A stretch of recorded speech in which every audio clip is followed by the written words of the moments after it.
Gotitas de esperanza. Reflexión diaria de la palabra. Alimentar el espíritu y animar nuestra confianza en Dios. Por Monseñor Marco Antonio Merchán Ladino, obispo de la diócesis de Neiva. Un saludo muy especial en este 26 de agosto, fiesta de Santa Teresa de Jesús Jornet e Ibars, fundadora de las Hermanitas de los Ancianos Desamparados.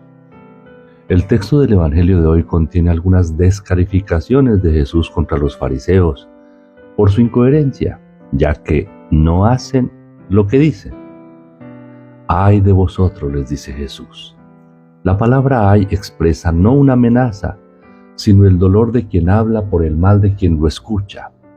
Ellos, obnubilados por la mentira que se han creído, se han dedicado a saber y a hacer, pero de manera hipócrita, pues el fin que buscan no es el amor, sino el hacer ver que son muy inteligentes y que son muy buenos. Pero esto no abre las puertas del reino, sino que las cierra a sí mismos por la incoherencia y a los demás porque no ofrece el amor de Dios, sino que impone pesos insoportables.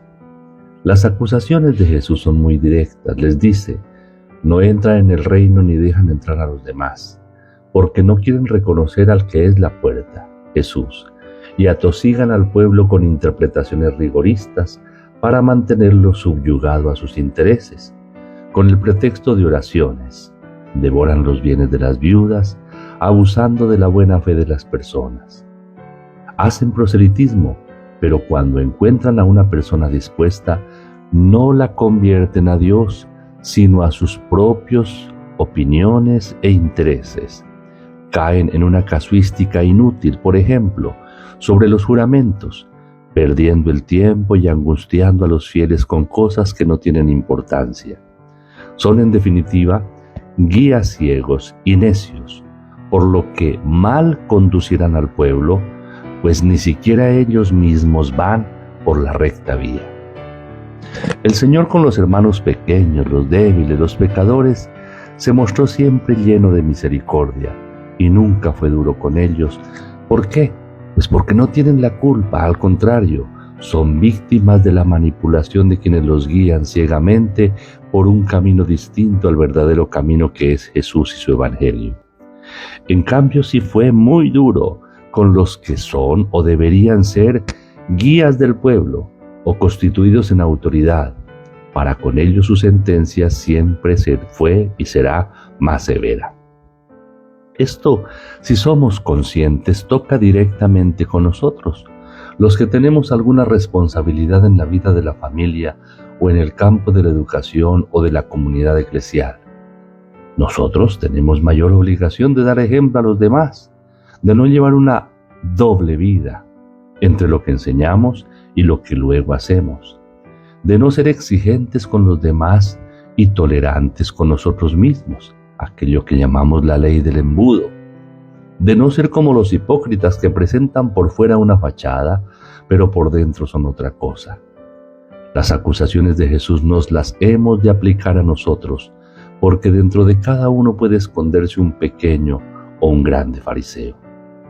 Desafortunadamente es común en ciertas personas que creen tener un carisma muy especial y que se constituyen en fundadores de grupos, como dice la palabra de hoy, haciendo prosélitos, buscando seguidores, pero no de Jesús, sino de sus propios caprichos, de los que incesantemente se convencen. Estos pobres seguidores lo que hacen es terminar alimentando el ego, la autoestima y el propio poder del líder, pero no se convierten en hijos de Dios, sino al máximo en esclavos de los intereses de la persona que los guía, y a perderse igual que aquel que los adoctrina, que es un ciego, pues no ve realmente lo que hay, sino que ve en todo la proyección de su propia sombra. Esto lo sabemos.